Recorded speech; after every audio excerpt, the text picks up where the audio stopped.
Like I said in my last video, the more you watch, the more you'll see, and the more you listen, the more you'll hear, especially to the Super Bowl halftime show. So let's get into a part 2 of my breakdown. First, I want to say yesterday was my 30th birthday, and I am sleeping it off, so bear with me. Not only was this entire stage a PlayStation controller, but it was also lit up and specific buttons pushed at a certain time. We started with the square, and then we moved to the X. We moved to the triangle next, and then down to the circle. A lot of people have been saying that it's the cheat code for invincibility in the GTA games. Looking up those buttons specifically as a cheat code, and it came up, generally doesn't exist as a universal cheat code across most games. However, it does often relate to invincibility or similar power-ups. So I go back and I look at the actual cheat code for PlayStation for GTA for invincibility, and it's right X, right left, right, R1, right left, X, triangle.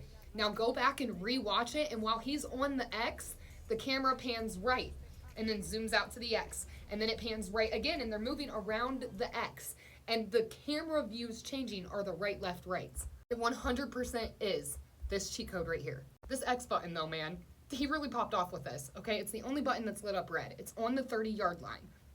The top of the X has 2 X's coming off of it, and this is where he played Peekaboo, which is the song that calls out Drake for allegedly unaliving XXXTentacion. Somebody else pointed out that most of the women are dressed in red for this performance, and they're not wrong. They are mostly in red. There's very few white and there's very few blue, which has to be strongly pointed at the Handmaiden's Tale. Even SZA was wearing red, and she's in the triangle of femininity. And this is the part where I give you the disclosure that I know I don't have the space or probably the education to speak on a lot of the black culture that he's referencing in these videos. So if I leave something out, it's not intentional. I swear it's out of respect. But I don't think that you need very much education to put together the fact that black women have the highest mortality rate in maternity. The triangle of femininity, they're wearing red like the Handmaiden's Tale. It says a lot more than it looks like. I've also seen other people point out the fact that they're all black dancers. But this is where I actually think that Kendrick included us in his performance. Don't come for me for Googling this. Y'all listen better when you have a picture to look at. The most popular set colors, okay, are blue, red, purple, orange, black, gold, brown, and pink. Do y'all see white in there? Of course, he had to swap out the colors to make the American flag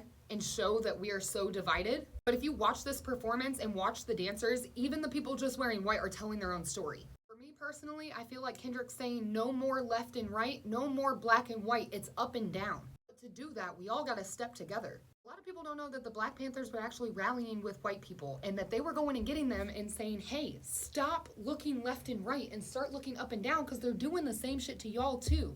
And that's why the government didn't like it. But I digress because y'all are not ready for that conversation. Even this man's jeans mean something different. He's wearing women's flare jeans, also known as bell bottoms. Bell bottoms were a symbol of rebellion, freedom, and expression during the 1960s and the 1970s. Their political statements were for anti-war movement, gender fluidity, liberation, and counterculture. They're also a strong symbol of independent self-thinking and express sexual awareness. As a strongly independent political person, you have to question everything. Question everything. And when we start thinking independently, which is what that party means, we start asking the right questions. It should be a whole lot of up and down instead of left and right.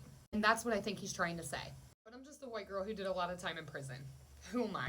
Notice during Not Like Us, his lyrics say, are you my friend? Are we locked in? Then step this way, step that way. And they're all stepping together, giving each other high fives. All of the colors. Also, I think that this is not a prison yard, and this is actually the streets. That's why there's street lights. We're all supposed to get together and march in the streets. You guys can see here, I think this right back here is the prison yard, and this is actually the streets. But notice how while they're all split up into their own sets. We gotta do this together, but like together. Which is genuinely why I think that Kendrick's coat has all the colors. Blue, red, white, and black. This is just my interpretation and my perspective. I'm not saying it's right. But when he plays Man in the Garden, very quickly you see this shot of this guy on the light pole. It's so super fast and it pans down away from him, but what it doesn't show on the recorded performance is the shadow. Because on the ground, this is what it looks like, which looks a lot like the Hanging Man tarot card. I'm gonna just get out of the way and let you guys pause to read what this tarot card means, but holy perspective. Also, while Kendrick was surrounded by everyone making the American flag, referencing that he's the only star on the stage, Mustard came out with a jacket with a star on the back. We're the stars. The people this message is intended for are the stars on the flag that are missing. Don't even get me started on the fact that Kendrick's got certain ages on these flags flying around in the background. Nonetheless, there's still so much more. The more you watch, the more you see. Go back and rewatch it. I appreciate all the love on the other video. It was outrageous. And I'm not gonna lie, I was a little nervous to post it, so I'm trying to be very respectful and only speak on the things I'm educated enough and have the space for. But I implore you to go listen to Black creators about the Black culture and the Black history in this performance because it is so deep. This is a multiplayer game, and the sooner we figure that out, the better.